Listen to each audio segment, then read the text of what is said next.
జై శ్రీరామ్. హనుమంతుడు మహేంద్ర పర్వతం మీద నుండి ఎగిరినాడు. మహేంద్ర పర్వతము అంటే విశుద్ధి చక్రము అని కదా. విశుద్ధి చక్రమునకు ఆకాశానికి సంబంధం ఉన్నది.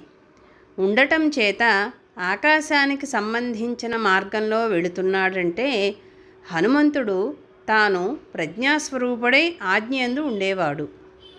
మహేంద్ర పర్వతము అంటే విశుద్ధి చక్రమునకు వచ్చి అక్కడ నుండి ఆకాశ మార్గాన వెళుతుంటే వింధ్యపర్వతం మాదిరిగా బొడ్డు దగ్గర మైనాకుడిని పైకి లేచి ఆతిథ్యం ఇవ్వమని సముద్రుడు చెబుతున్నాడు. ఎందుకంటే తాను అతనికి ఆశ్రయం ఇచ్చాడు. తనకి ఇదివరకు సహాయం చేసిన వారికి సాయం చేస్తే బాగుంటుందని సముద్రుడు మైనాకుడిని ఆ విధంగా కోరాడు.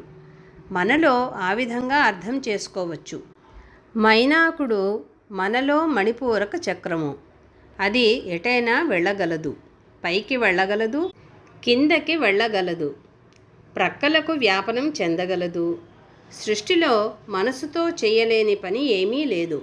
కనుక మనోబలం కలిగిన వాళ్ళు ఊర్ధ్వమైన చైతన్యంతో ముడిపడితే పైకి వెళ్ళగలరు, కింద రాక్షసులను దమించి ఉంచనూగలరు. మనోజయమే ముఖ్యము. అంటే మనలో ఉండే ఈర్ష్య, అసూయ, ద్వేషము, రాగము, క్రోధము వగైరాలే రాక్షసులు. వీటిని మనసుతోనే జయించగలము. మనసు ఎట్లా జయించగలదు? దైవశక్తిని తోడు తెచ్చుకొని జయించాలి. అలాంటి మైనాకుడిని సముద్రుడు అడుగుతున్నాడు, నువ్వు నాకు కొంచెం సహాయం చేసి పెట్టు. రామకార్యార్థము హనుమంతుడు ఆకాశంలో ఎగిరి వస్తూ ఉన్నాడు. ఆ కపిశార్దూలము తలపెట్టినది ఒక పరమ సాహస కృత్యము. నీ మీదుగా పోతాడు.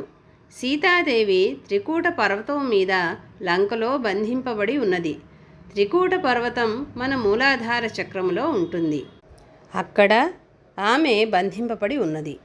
జై శ్రీరామ్.